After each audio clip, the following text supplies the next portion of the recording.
You started a very beautiful relationship. You found a very generous guy. You found a very disciplined woman. But after some time, you just fall out of love. You just don't know what happened. Like, you cannot even explain what exactly happened between the two of you. Now, in this video, we want to look at some of the things that causes this kind of a situation. And at the end of this video, you will be able to realize what you are supposed to be doing before you even settle for a relationship. Number one, most of the people get in relationship when they are not independent. They do not even know what they want. And once or twice in your life, you've been in a situation where you say that, let me give it a try. Even though we are not sure where this relationship is taking us, but we just want to give it a try to see what will happen. All right? Such kind of relationship is not going to go anywhere. The reality is, before you settle for any man or woman, you must be able to be independent and know the things that you want. And independence here is nothing to do with money. Most of the women feel that independence comes with money. Money can be part of independence, but it is not the only way to be independent. Independence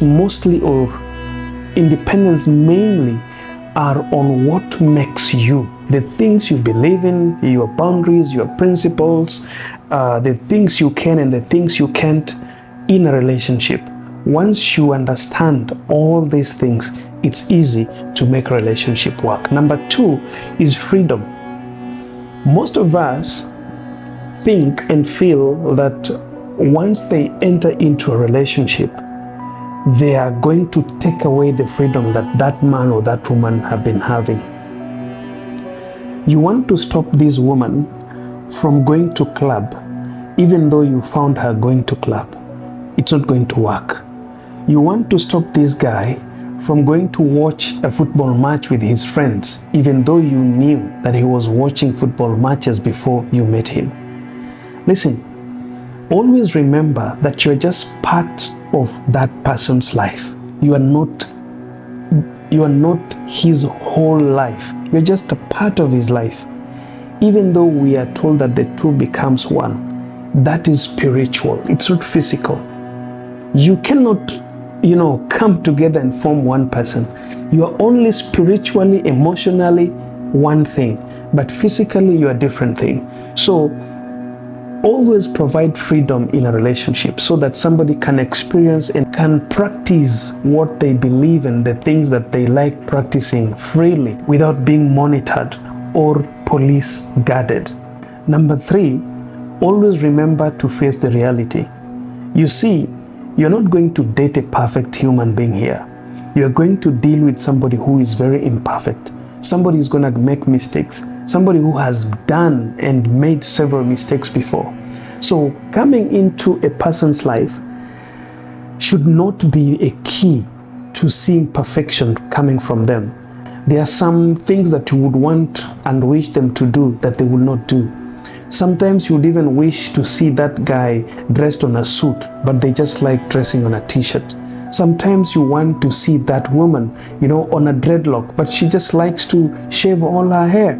So we are not perfect, and we have to come into a relationship knowing that we are going to deal with somebody who is not going to do things as I wish they were supposed to be done, but they will be ready and able to try to do as I wish, or in a way that will be conforming with what I believe in. Number four, paying attention to details. This is one of the most difficult part of a relationship. Today in this generation, mobile phone is a very important part of our lives. And you find out that 90% of your day, you use it on your mobile phone. Either holding it and not using it, or scrolling around, texting somebody, calling, or maybe just doing something using your mobile phone. But what is in our mind is you have a mobile phone and it has to be somewhere closer to you. That is the same way relationship must be. You must always be knowing that you are no longer alone. But most of us don't care. Most of us think that in as much as is now mine, that's all. There's a lot that is required once somebody has become your part of life. You should always keep your face on him. Keep your face on her. Allow them to understand and to know that you're thinking about them every single second. That doesn't mean that you have to bombard somebody with texts. You know, you can stay for 3 hours without texting somebody, but the moment you text them, that single text can tell them how you have spent your 3 hours without texting them. And they will know that even though you did not text them, they were part of your life and you are thinking about them. That makes a difference. Number 5, and the last one, respect and love. You see, my dear brothers and sisters, this is something that is highly debatable, but I want to tell you a secret. Once you know who is supposed to be respected and who is supposed to be loved, relationship becomes a relationship of two equals. But you see, when both of you start to fight for love and respect, you miss it.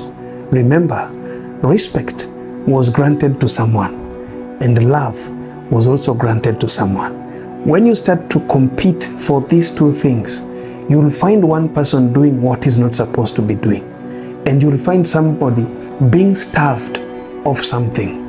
What happens is, most relationships today, people talk so much about love and they forget respect. And then when now you bring respect into their relationship, they start castigating, and you'll find one person saying, if I'm not respected, I will not also respect.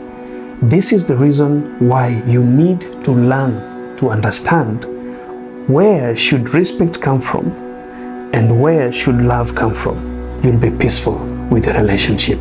Keep smiling and see you in the next one.